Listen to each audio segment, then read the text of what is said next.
गौर से सुनिए दोस्तों, मनुष्य का सबसे बड़ा युद्ध बाहर की दुनिया से नहीं बल्कि अपने ही भीतर से है। इस भीतर की दुनिया का राजा है मन। यही मन इंसान को स्वर्ग की ऊंचाइयों तक पहुंचा सकता है और यही मन इंसान को नर्क की गहराइयों में गिरा सकता है। गौतम बुद्ध ने कहा था, मन ही सब कुछ है, जैसा सोचोगे वैसा ही बन जाओगे। सोचिए जरा, अगर आपका मन बिखरा हुआ है तो आपका जीवन भी बिखरा हुआ होगा, और अगर आपका मन स्थिर है, शांत है, नियंत्रित है, तो आपका जीवन भी सफलता और संतोष से भरा होगा। लेकिन समस्या यही है, मन कभी स्थिर नहीं बैठता, ये हर समय भागता है। सुबह उठते ही आपने महसूस किया होगा कि दिमाग तुरंत दौड़ पड़ता है। आज ऑफिस में क्या होगा, कितना काम बाकी है, लोग क्या सोचेंगे, अगर मैं असफल हो गया तो। यानी आपका मन आपको चैन से जीने ही नहीं देता। आप चुपचाप बैठे हों फिर भी मन भाग रहा है। यह आपको वहां खींच ले जाता है जहां आप जाना ही नहीं चाहते। गौतम बुद्ध ने इस स्थिति को बहुत गहराई से समझाया। उन्होंने कहा, मन को नियंत्रित करना सबसे कठिन है, लेकिन वही सबसे बड़ी विजय है। बाहर की दुनिया जीतना आसान है, लेकिन अपने भीतर के मन को जीतना, यही असली युद्ध है।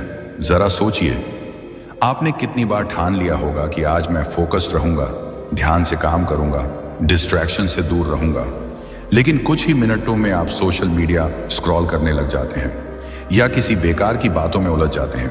आपने सोचा था कि पढ़ाई करेंगे, लेकिन मन टीवी या मोबाइल की तरफ खींच ले गया। आपने सोचा था कि काम पर ध्यान देंगे, लेकिन मन ने आपको याद दिला दिया, चलो पहले जरा आराम कर लो, और फिर आप घंटे भर टाइम वेस्ट कर देते हैं।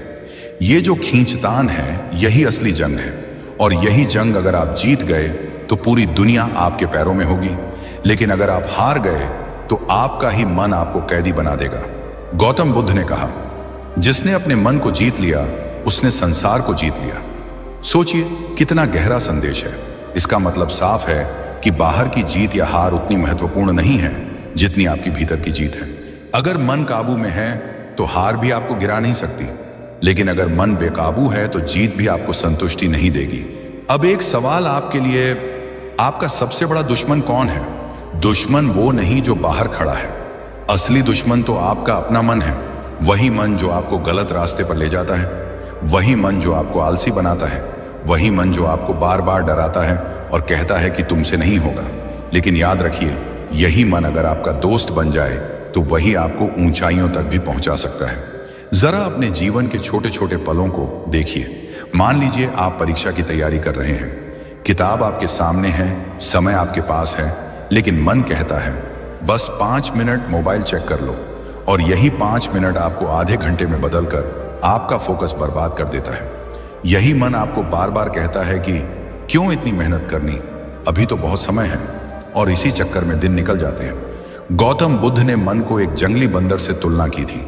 बंदर कभी एक डाली पर नहीं बैठता, हर पल इधर उधर कूदता रहता है। ठीक वैसा ही हमारा मन है, यह एक विचार से दूसरे विचार पर कूदता रहता है, और जब तक आप इसे ट्रेन नहीं करेंगे यह आपको परेशान करता रहेगा। लेकिन अगर आप इसे साध लेंगे तो वही मन आपकी सबसे बड़ी ताकत बन जाएगा। सोचिए, कितनी बार आपने खुद से कहा होगा कि आज मैं गुस्सा नहीं करूंगा, लेकिन किसी ने कुछ कह दिया और आप फट पड़े। बाद में पछताया भी, लेकिन उस वक्त मन ने आपको काबू में कर लिया था। इसी को गौतम बुद्ध ने समझाया था, मन को साधो वरना मन तुम्हें साध लेगा।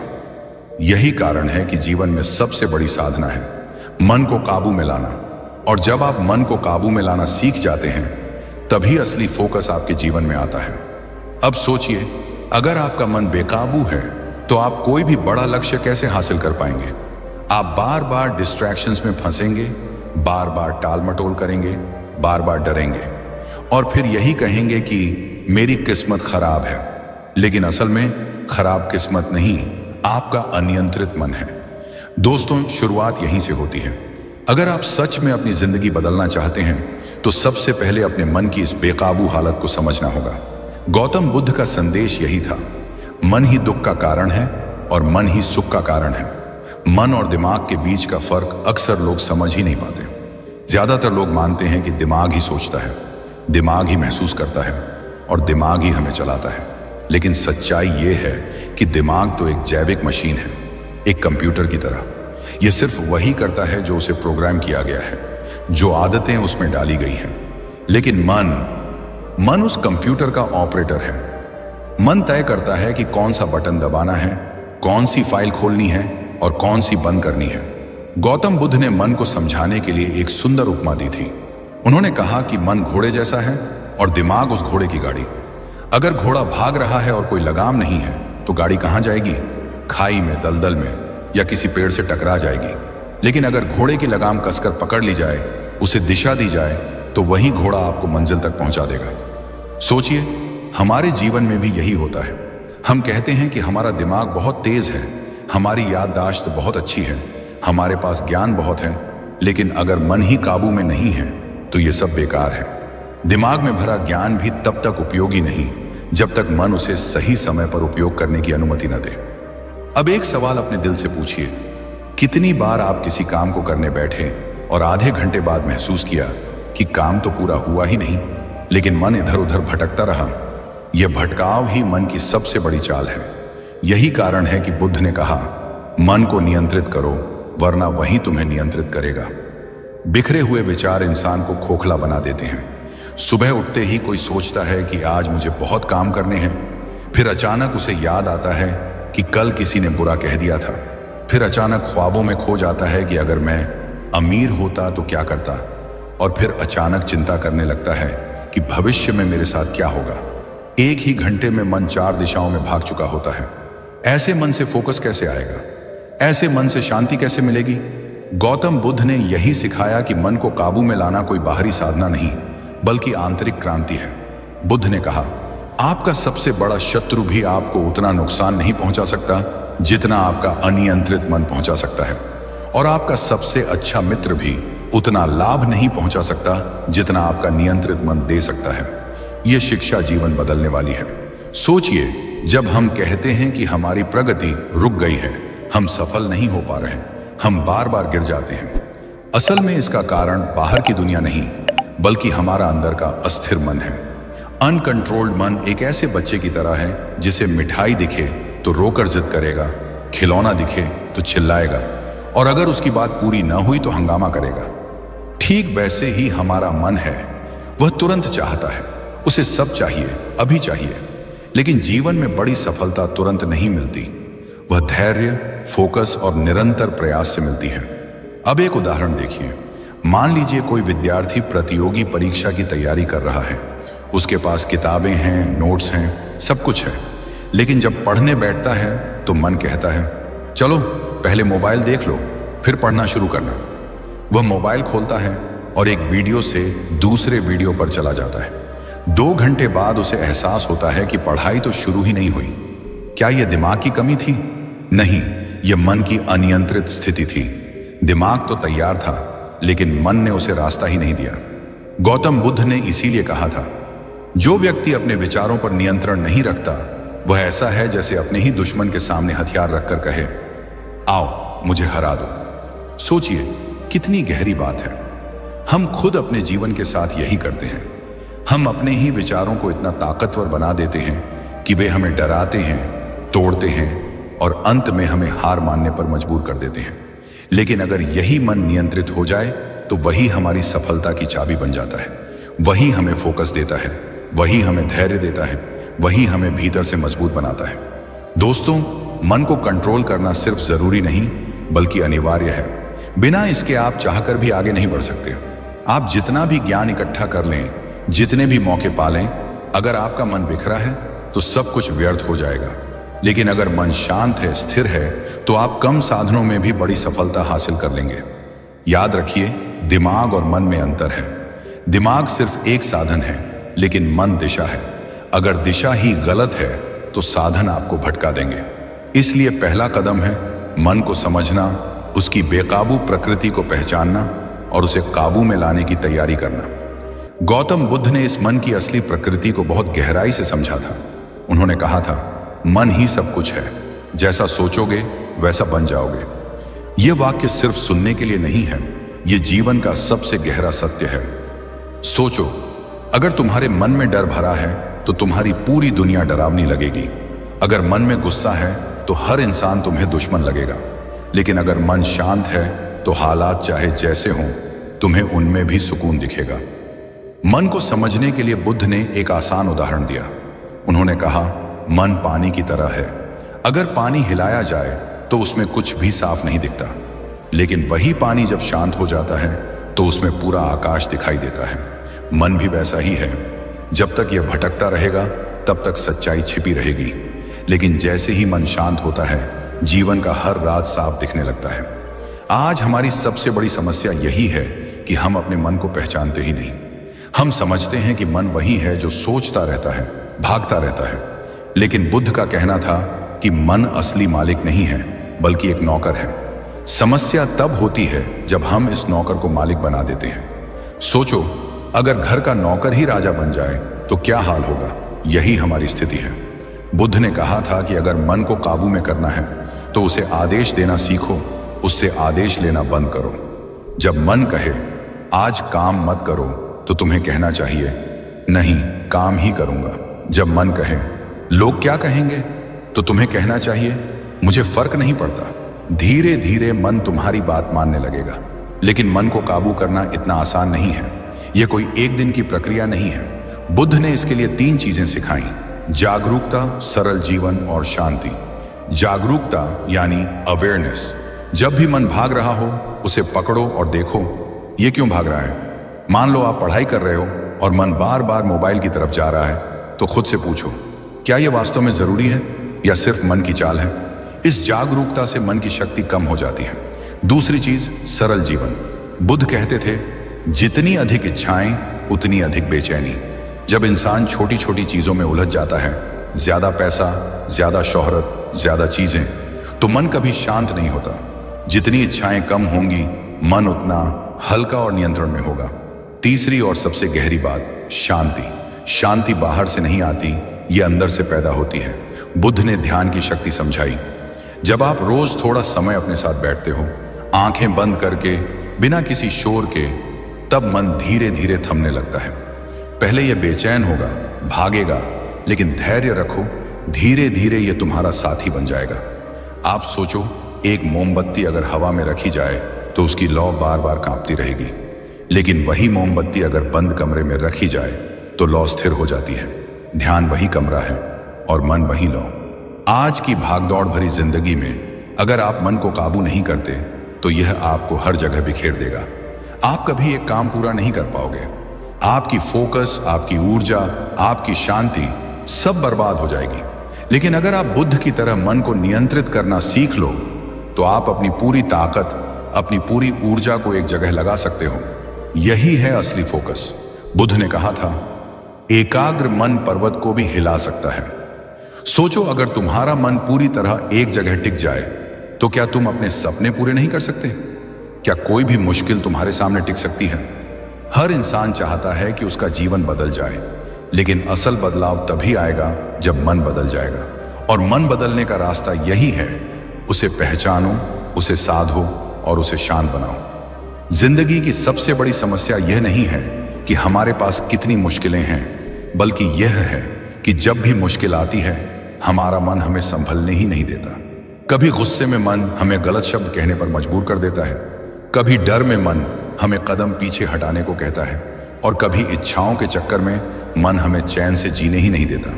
हम सोचते हैं कि हालात हमें हरा रहे हैं, लेकिन असल में तो हमारा मन ही हमें हर रोज हरा रहा होता है। गौतम बुद्ध ने मन को काबू करने के लिए बहुत ही गहरे और आसान उपाय बताए।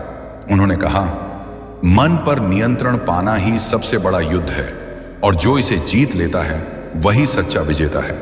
यह युद्ध तलवारों का नहीं, यह युद्ध भीतर का है। और इस युद्ध को जीतने के लिए बुद्ध ने कुछ सरल अभ्यास दिए जिन्हें कोई भी इंसान कर सकता है। सबसे पहला अभ्यास है श्वास पर ध्यान। सुनने में यह बहुत सामान्य लगेगा, लेकिन सोचो, जब तुम गुस्से में होते हो तो सबसे पहले तुम्हारी सांसें तेज हो जाती हैं। जब डरते हो तो सांस अटक जाती है। जब बेचैन होते हो तो सांस असमान हो जाती है। यानी सांस ही तुम्हारे मन का आईना है। बुद्ध ने कहा कि अगर सांस पर ध्यान केंद्रित कर लो तो धीरे धीरे मन भी स्थिर होने लगता है। मान लो तुम बहुत तनाव में हो, किसी परीक्षा का दबाव है, किसी नौकरी का टेंशन है या घर की कोई समस्या है। उस समय अगर तुम बस 2 मिनट अपनी आंखें बंद करके बैठ जाओ और सिर्फ अपनी सांस को देखो, अंदर जाती हुई सांस, बाहर आती हुई सांस, तो चमत्कार सा अनुभव होगा। मन की भागदौड़ थोड़ी धीमी पड़ जाएगी, जैसे तेज दौड़ता हुआ घोड़ा अचानक रुक जाए। शुरुआत में यह मुश्किल लगेगा क्योंकि मन कहेगा यह सब बोरिंग है, लेकिन अगर धैर्य रखो तो धीरे धीरे मन तुम्हारे काबू में आना शुरू कर देगा। दूसरा अभ्यास है वर्तमान क्षण में रहना। हमारी सबसे बड़ी समस्या यही है कि हम कभी आज में जीते ही नहीं। या तो हम अतीत की गलतियों को याद करके पछताते रहते हैं या भविष्य की चिंता में डूबे रहते हैं। नतीजा यह कि वर्तमान हाथ से फिसल जाता है। बुद्ध ने कहा, जीवन केवल इस क्षण में है। सोचो, जब तुम खाना खा रहे हो तो क्या तुम सिर्फ खाना खाते हो? नहीं, दिमाग में या तो पुरानी बातें चल रही होती हैं या कल की प्लानिंग, और फिर हम कहते हैं कि हमें खाने का स्वाद ही नहीं आता। वजह साफ है, क्योंकि तुम वहां मौजूद ही नहीं थे। अगर तुम सच में हर काम को पूरे होश के साथ करोगे तो वही साधारण पल भी असाधारण बन जाएगा। यही है वर्तमान में जीने की कला। बुद्ध सिखाते थे कि अगर तुम चल रहे हो तो बस चलो, अगर खा रहे हो तो बस खाओ, अगर किसी से बात कर रहे हो तो सिर्फ सुनो। यह साधारण सी बातें हैं, लेकिन यही मन को काबू करना सिखाती हैं, क्योंकि मन बार बार भागना चाहता है, अतीत में या भविष्य में, और जब तुम उसे मजबूर करते हो कि वह यहीं रहे, अभी रहे, तो धीरे धीरे वह मान जाता है। तीसरा अभ्यास है विचारों का निरीक्षण करना। मन को हम इसलिए हारने देते हैं क्योंकि हम उसके हर विचार को सच मान लेते हैं। जैसे ही मन कहता है तुम नाकाम हो, हम मान लेते हैं। जैसे ही मन कहता है तुमसे नहीं होगा, हम मान लेते हैं। लेकिन बुद्ध ने कहा, विचार सिर्फ बादलों की तरह हैं, वे आते हैं और चले जाते हैं। अगर तुम उन्हें पकड़ने लगोगे तो उलझ जाओगे, लेकिन अगर उन्हें सिर्फ देखोगे तो वे खुद ब खुद गुजर जाएंगे। उदाहरण के लिए, मान लो तुम्हारे मन में अचानक डर आया, अगर मैं फेल हो गया तो? सामान्यतः हम इस डर के पीछे भागने लगते हैं, उसके आधार पर सोचने लगते हैं। लेकिन अगर तुम रुक कर कहो, ठीक है, यह बस एक विचार है, मैं इसे आते जाते देख रहा हूं, तो उसकी ताकत कम हो जाएगी। यही निरीक्षण की शक्ति है। गौतम बुद्ध ने अपने शिष्यों को सिखाया था कि हर विचार को पकड़ो मत, उसे बस गुजरने दो। यही है असली आजादी, क्योंकि जब तुम विचारों के मालिक बन जाते हो तब मन तुम्हारा गुलाम बन जाता है। और चौथा अभ्यास है अनावश्यक इच्छाओं को कम करना। हमारी सबसे बड़ी समस्या यह है कि हमें हमेशा कुछ और चाहिए। हमें लगता है अगर यह चीज मिल जाए तो मैं खुश हो जाऊंगा, अगर इतना पैसा आ जाए तो चैन मिल जाएगा। लेकिन सच्चाई यह है कि इच्छाएं कभी खत्म ही नहीं होती। एक इच्छा पूरी होती है तो दूसरी खड़ी हो जाती है। यह अंतहीन दौड़ है। बुद्ध ने कहा, इच्छाएं ही दुख का कारण है। जितनी इच्छाएं कम होंगी उतना मन शांत होगा। इसका मतलब यह नहीं कि कुछ चाहना ही गलत है, लेकिन जरूरी और अनावश्यक में फर्क समझना जरूरी है। जैसे मोबाइल जरूरत है, लेकिन हर साल नया मोबाइल लेने की चाह अनावश्यक है। खाना जरूरत है, लेकिन हमेशा सबसे महंगे रेस्तरां में खाना चाहना अनावश्यक है। जब इंसान ये फर्क समझ लेता है तो उसका मन आधा हल्का हो जाता है, और जब मन हल्का होता है तो उसे नियंत्रित करना आसान हो जाता है। इन सभी अभ्यासों को अगर तुम रोजाना थोड़े थोड़े समय के लिए अपनाओगे तो धीरे धीरे तुम्हारा मन बदलने लगेगा। शुरुआत में यह कठिन लगेगा, मन बार बार भागेगा, लेकिन याद रखो, बुद्ध ने भी कहा था, धैर्य ही सबसे बड़ा बल है। अगर तुम धैर्य रखोगे तो एक दिन वही मन जो तुम्हें खींचता था वही तुम्हें ताकत देगा। सोचो, अगर तुम्हारा मन शांत हो जाए तो तुम कितनी ऊर्जा बचा सकते हो। वही ऊर्जा अगर पढ़ाई, काम या अपने सपनों में लगाओ तो क्या कुछ असंभव रह जाएगा? यही है फोकस की असली ताकत, और यही है मन को कंट्रोल करने का रहस्य। कभी कभी इंसान की जिंदगी एक छोटी सी घटना से बदल जाती है। एक सही शिक्षा, एक सही समझ अगर सही समय पर मिल जाए तो वही पल पूरी जिंदगी की दिशा बदल देता है। यही ताकत गौतम बुद्ध के विचारों में थी। गौतम बुद्ध के जीवन का एक अद्भुत प्रसंग है जो इस बात को गहराई से समझाता है कि मन को कैसे काबू में किया जाए और फोकस को कैसे बढ़ाया जाए। एक बार बुद्ध के पास एक नौजवान आया। उसका चेहरा गुस्से से लाल था, आंखों में बेचैनी थी और भीतर झुंझलाहट साफ झलक रही थी। वह बुद्ध के सामने आकर बोला, गुरुजी, मेरा मन मुझे कभी चैन से जीने ही नहीं देता। कभी मैं गुस्से में गलत बातें कह देता हूं, कभी इच्छाओं में फंसकर गलत फैसले ले लेता हूं। और कभी डर मुझे पीछे खींच लेता है। मैं चाहता हूं कि मेरा मन मेरी सुने, लेकिन असल में तो मैं ही उसका गुलाम हूं। मुझे रास्ता बताइए, मैं क्या करूं? बुद्ध ने उसकी ओर शांत नजरों से देखा और मुस्कुराते हुए बोले, जरा इस दीपक को देखो। पास में रखा हुआ एक दीपक जल रहा था। उन्होंने कहा, अगर मैं इस दीपक को खुले मैदान में रख दूं और तेज हवा चलने लगे तो उसकी लौ कैसी होगी? नौजवान ने जवाब दिया, वह डगमगाएगी, कभी बाएं जाएगी, कभी दाएं जाएगी और शायद बुझ भी जाए। बुद्ध बोले, और अगर मैं इस दीपक को एक कमरे में रख दूं जहां दरवाजे खिड़कियां बंद हों, कोई हवा ना हो, तो उसकी लौ कैसी होगी? नौजवान ने कहा, वह बिल्कुल स्थिर होगी। बुद्ध ने गहरी मुस्कान के साथ कहा, तुम्हारा मन भी इसी दीपक की लौ जैसा है। जब तुम इसे बाहर की हवाओं, गुस्से, लालच, डर, इच्छाओं के बीच खुला छोड़ देते हो तो यह कभी स्थिर नहीं रहता। लेकिन जब तुम इसे भीतर ले जाते हो, आत्म जागरूकता के कमरे में बंद कर देते हो, तो यह शांत और स्थिर हो जाता है। मन को काबू करने का मतलब यह नहीं कि तुम बाहर की हवाओं को रोक दो, बल्कि यह है कि तुम अपने दीपक को सही जगह रखो। नौजवान ने पहली बार महसूस किया कि उसकी समस्या बाहर की दुनिया नहीं, बल्कि उसका भटकता हुआ मन है। उसने बुद्ध से पूछा, गुरुजी, मैं यह कैसे कर सकता हूं? बुद्ध ने उसे श्वास पर ध्यान करना सिखाया, वर्तमान क्षण में जीने की आदत डलवाई और इच्छाओं को कम करने की राह बताई। समय बीतता गया। कुछ ही महीनों बाद वही नौजवान लोगों के बीच शांति का उदाहरण बन गया। जिसने उसे गुस्से में जलते हुए देखा था, वही लोग अब उसे मुस्कुराते और संतुलित देखते। उसका जीवन बदल गया क्योंकि उसने अपने मन को नियंत्रित करना सीख लिया था।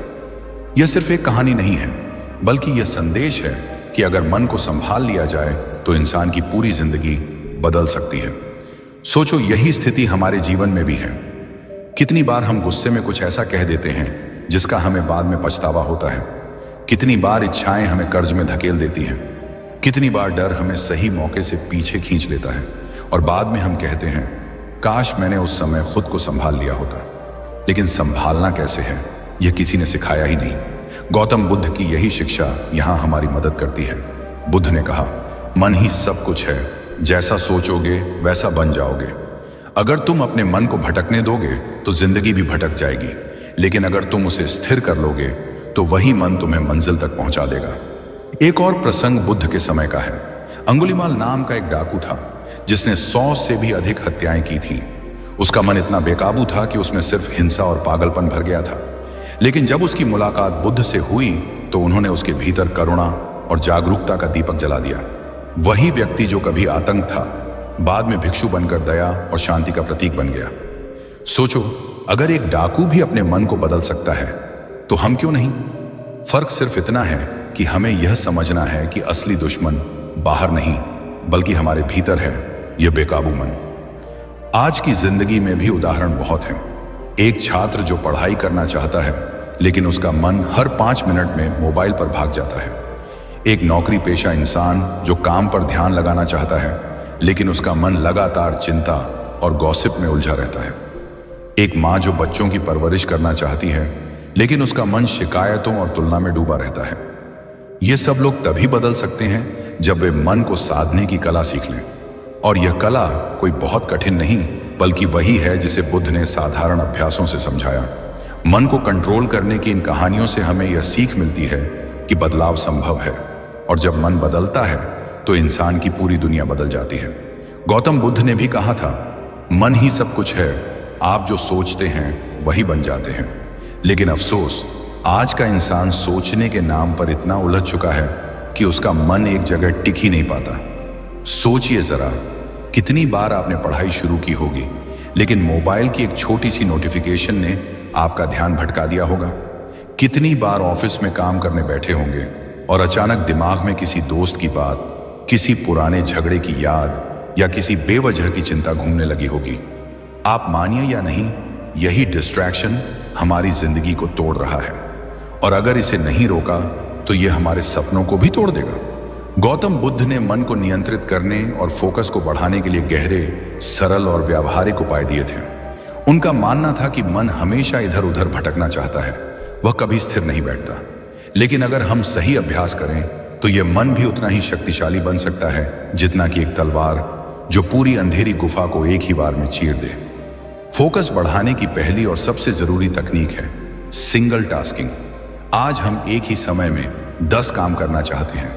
मोबाइल चलाना, टीवी देखना, गाना सुनना, किसी से चैट करना और साथ ही कोई जरूरी काम करना।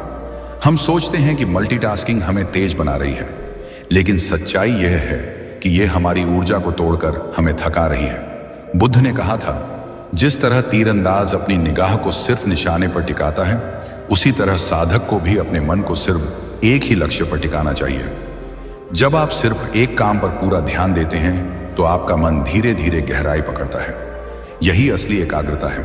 सोचिए, जब आप खाना खा रहे हो लेकिन दिमाग मोबाइल पर हो तो न स्वाद आता है न तृप्ति। लेकिन अगर आप हर निवाले को ध्यान से खाएं, हर स्वाद को महसूस करें, तो वही खाना ध्यान का रूप ले लेता है।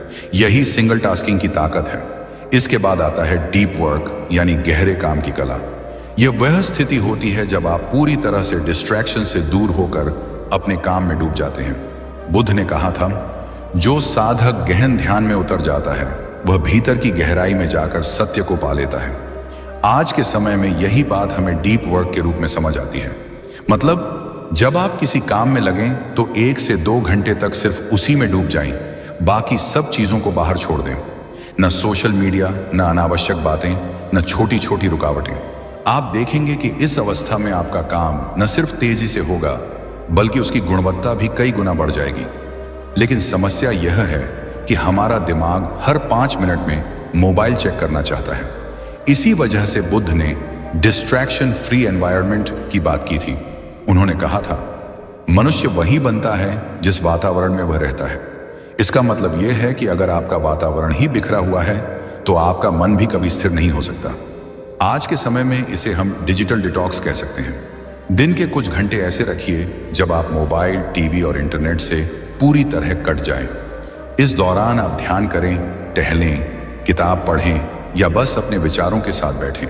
शुरुआत में मुश्किल लगेगा, लेकिन धीरे धीरे आपका मन आपको धन्यवाद देगा। अब बात आती है मेडिटेशन की। बुद्ध की पूरी साधना का आधार यही था।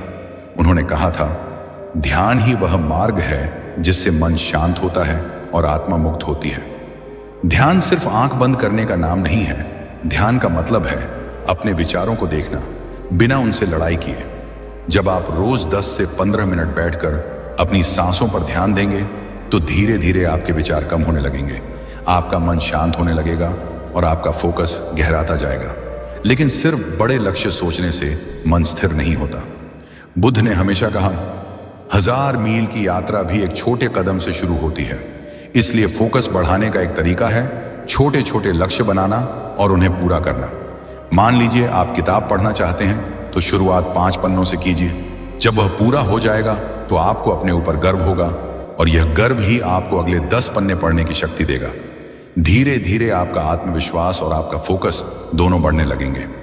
रोजमर्रा की जिंदगी में भी यह तरीका काम करता है। जैसे कोई छात्र जो हमेशा सोचता है कि उसे पूरे सिलेबस को पढ़ना है, वह डर कर काम टालता रहता है। लेकिन अगर वही छात्र हर दिन केवल एक छोटा सा टॉपिक पढ़ने का लक्ष्य बनाए तो कुछ ही हफ्तों में पूरा सिलेबस खत्म हो जाएगा। यही तकनीक बिजनेस, रिलेशनशिप और लाइफ के हर क्षेत्र में काम करती है। यहाँ एक दिलचस्प उदाहरण है। एक साधु बुद्ध के पास आए और बोले, भगवान, मेरा मन इतना बिखरा रहता है कि मैं किसी काम पर ध्यान ही नहीं दे पाता। मैं ध्यान करने बैठता हूं तो और भी विचार आने लगते हैं। बुद्ध मुस्कुराए और बोले, तुम्हारा मन वैसे ही है जैसे बंदर जो एक डाल से दूसरी डाल पर कूदता रहता है। उसे शांत करने के लिए उसे धीरे धीरे बांधना होगा। फिर बुद्ध ने उन्हें हर दिन केवल सांस पर ध्यान देने को कहा।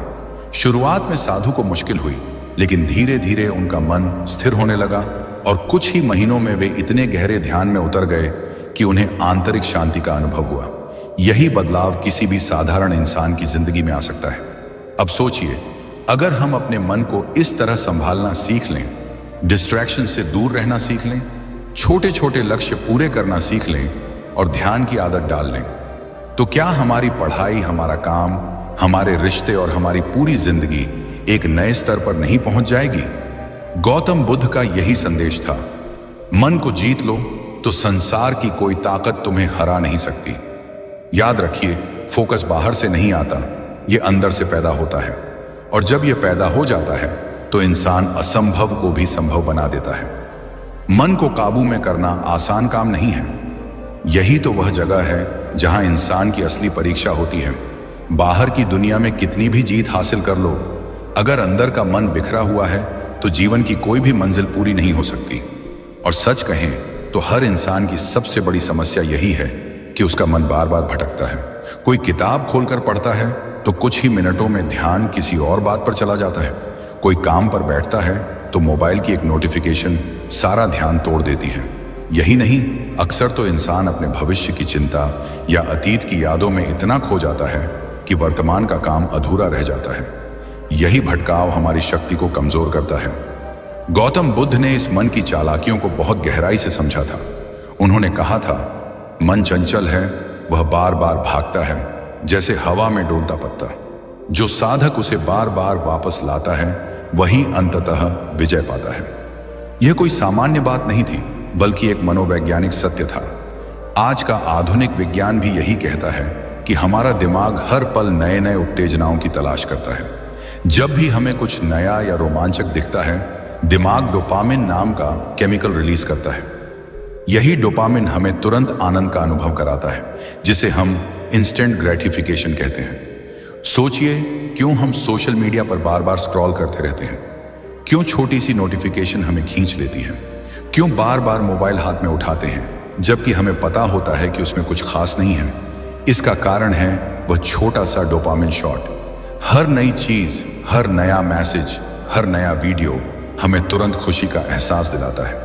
लेकिन इस त्वरित संतुष्टि की आदत धीरे धीरे हमारे मन को इतना कमजोर कर देती है कि वह किसी गहरे काम पर टिक ही नहीं पाता। गौतम बुद्ध ने इस समस्या को बहुत पहले पहचान लिया था। उन्होंने अपने शिष्यों को सिखाया था कि सच्चा सुख किसी बाहर की उत्तेजना से नहीं, बल्कि भीतर की स्थिरता से मिलता है।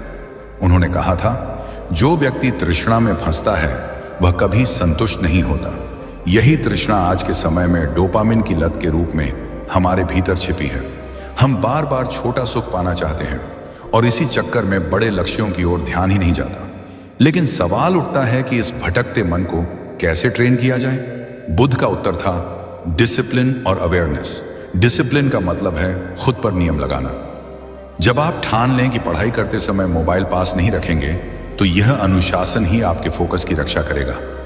जब आप तय कर लें कि सुबह उठकर सबसे पहले ध्यान करेंगे, न कि सोशल मीडिया चेक करेंगे, तो यह अनुशासन ही आपके जीवन की दिशा बदल देगा। बुद्ध ने कहा था, अनुशासन वही पुल है जो इच्छा और उपलब्धि के बीच खड़ा होता है। लेकिन सिर्फ अनुशासन काफी नहीं है, अवेयरनेस यानी जागरूकता भी जरूरी है। मन तो हमेशा भागेगा, ये उसकी प्रकृति है, लेकिन अगर हम सजग रहें तो हर बार उसे पकड़कर वापस लाया जा सकता है। बुद्ध ने कहा था, जैसे पहरेदार हर आने जाने वाले को देखता है, वैसे ही सजग व्यक्ति हर विचार को देखता है। इसका अर्थ यह है कि हमें अपने विचारों को देखना है, बिना उनसे बह जाने के। रोजमर्रा की जिंदगी में इसका मतलब बहुत सरल है। जब आप पढ़ाई कर रहे हों और अचानक दिमाग सोशल मीडिया की ओर भागे, तो तुरंत पहचानिए, अरे ये तो मेरा मन मुझे भटका रहा है। उस क्षण सजग होकर अपना ध्यान वापस किताब पर लाना ही अभ्यास है। यही अवेयरनेस है। यही धीरे धीरे मन को स्थिर बनाती है। सोचिए, अगर कोई तीरंदाज तीर चलाते समय बार बार इधर उधर देखेगा तो क्या कभी लक्ष्य भेद पाएगा? नहीं। उसी तरह अगर हमारा मन बार बार इधर उधर भागेगा तो हम जीवन का कोई भी बड़ा लक्ष्य हासिल नहीं कर पाएंगे। लेकिन अगर हम सजग होकर हर बार मन को पकड़ लें तो धीरे धीरे वह आदत बदल जाती है। गौतम बुद्ध के जीवन से जुड़ा एक प्रसंग यहां बहुत प्रेरणादायक है। एक बार उनके शिष्य ने शिकायत की, भगवान, मेरा मन इतना भटकता है कि मैं ध्यान में बैठ ही नहीं पाता। बुद्ध मुस्कुराए और बोले, जब भी तुम्हारा मन भटके उसे पकड़कर वापस लाओ, चाहे 100 बार भी भागे, हर बार उसे लौटा दो। शिष्य ने पूछा, लेकिन यह तो बहुत थकाने वाला है। बुद्ध ने उत्तर दिया, हाँ, शुरुआत में थकान होगी, लेकिन धीरे धीरे मन मान जाएगा। यही तो मन का स्वभाव है, वह अनुशासन और सजगता से ही काबू में आता है। यह बात हमें यह सिखाती है कि मनोवैज्ञानिक स्तर पर भटकाव स्वाभाविक है। इंस्टेंट ग्रेटिफिकेशन की आदत हर किसी को खींचती है, लेकिन अनुशासन और जागरूकता से हम अपने दिमाग की वायरिंग बदल सकते हैं। आधुनिक विज्ञान भी कहता है कि अगर हम बार बार किसी आदत का अभ्यास करें तो हमारा दिमाग नई न्यूरल पाथवेज बनाता है। इसका मतलब यह है कि अगर आप रोज सजग होकर ध्यान करें, डिस्ट्रैक्शन से बचें, तो आपका दिमाग धीरे धीरे फोकस करना सीख जाएगा। यह वही है जिसे बुद्ध ने बहुत पहले अनुभव किया था। उन्होंने कहा था, मन को बार बार वापस लाना ही साधना है। यही साधना धीरे धीरे मुक्ति का मार्ग खोलती है। अब जरा अपने जीवन पर नजर डालिए। कितनी बार आपने सोचा कि सुबह से पढ़ाई करेंगे, लेकिन मोबाइल ने सारा समय खा लिया? कितनी बार सोचा कि अब काम पर ध्यान देंगे, लेकिन किसी बेकार की चैट में आधा दिन निकल गया? यह सब सिर्फ इसलिए हुआ क्योंकि मन अनुशासनहीन था और हम सजग नहीं थे।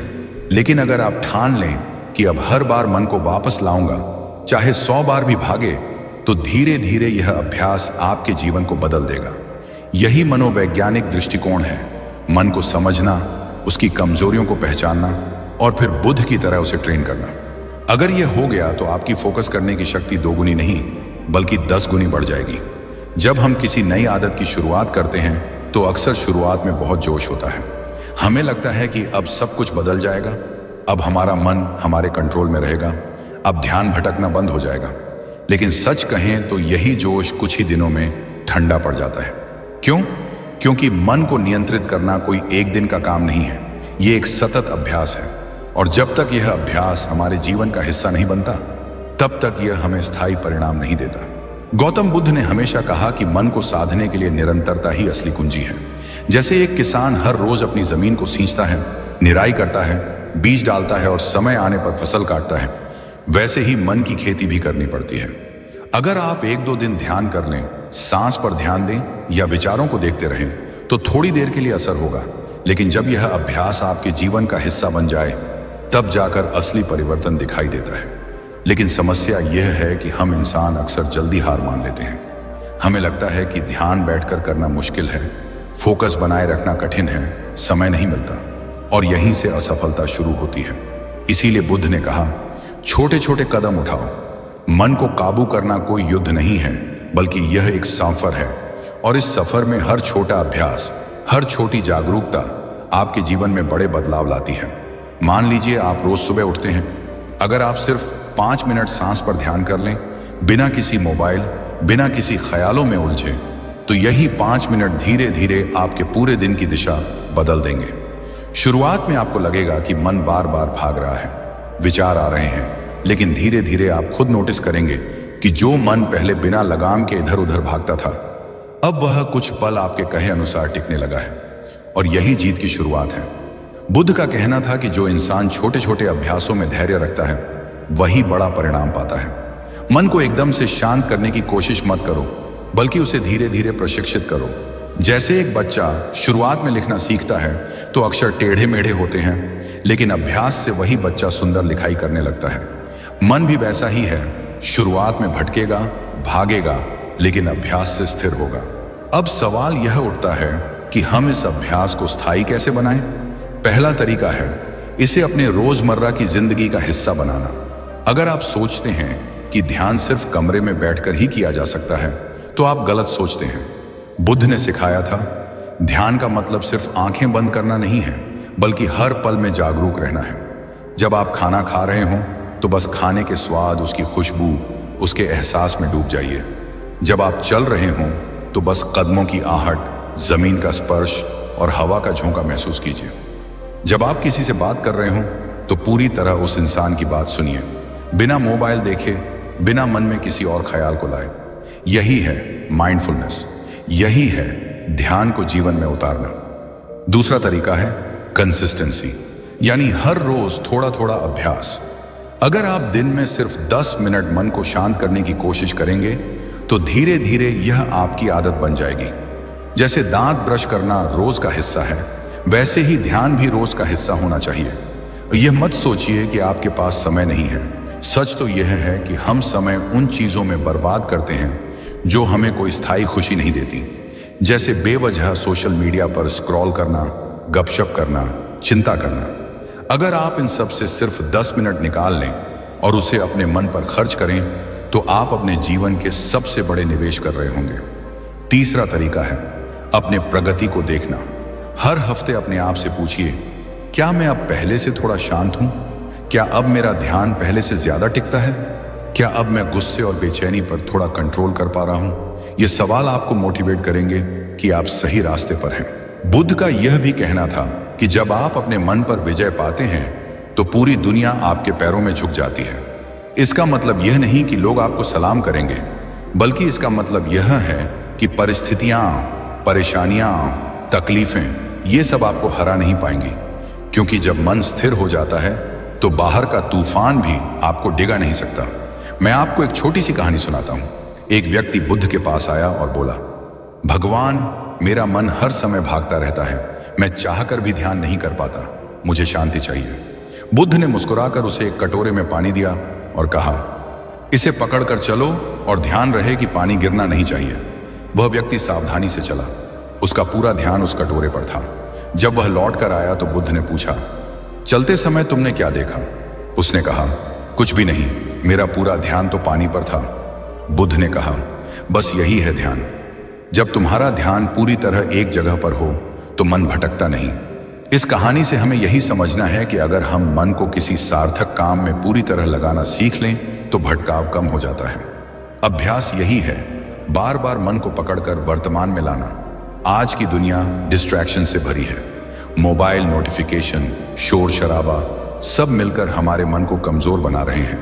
लेकिन अगर आप बुद्ध की इन तकनीकों को अपनाते हैं, सांस पर ध्यान, विचारों का निरीक्षण, मौन, अकेलापन और माइंडफुल लिविंग, तो धीरे धीरे आपका फोकस इतना गहरा हो जाएगा कि लोग आपसे कहेंगे, तुम इतना स्थिर कैसे रहते हो? और जब यह अभ्यास स्थायी हो जाता है तो आपका जीवन बदलना शुरू हो जाता है। आपको छोटी छोटी बातों से गुस्सा नहीं आता, आपको डर कम लगने लगता है, आपके निर्णय सही होने लगते हैं और सबसे बड़ी बात, आप अपने लक्ष्य पर टिके रहते हैं। अब सोचिए, अगर आपका मन हर समय आपके कंट्रोल में हो तो आप क्या नहीं कर सकते? आप पढ़ाई में अव्वल आ सकते हैं, आप बिजनेस में सफल हो सकते हैं, आप रिश्तों में संतुलन बना सकते हैं। क्योंकि असली ताकत बाहर नहीं बल्कि अंदर है। यही बुद्ध की सबसे गहरी शिक्षा है। मन को जीत लो, फिर पूरी दुनिया तुम्हारी होगी। तो आज से तय कीजिए, आप इसे सिर्फ सुनेंगे नहीं बल्कि अपनाएंगे। हर रोज कुछ मिनट खुद को देंगे और धीरे धीरे यह आदत आपकी पहचान बन जाएगी। और अगर आप सच में अपने मन को कंट्रोल करना और फोकस बढ़ाना चाहते हैं तो इस चैनल को सब्सक्राइब जरूर कीजिए, क्योंकि यहाँ हम हर बार ऐसी ही गहरी बातें सीखते हैं जो आपके जीवन को अंदर से बदल देती हैं। अगली बार हम और भी गहराई से जानेंगे कि मन की यह यात्रा आपको कहाँ तक ले जा सकती है। धन्यवाद।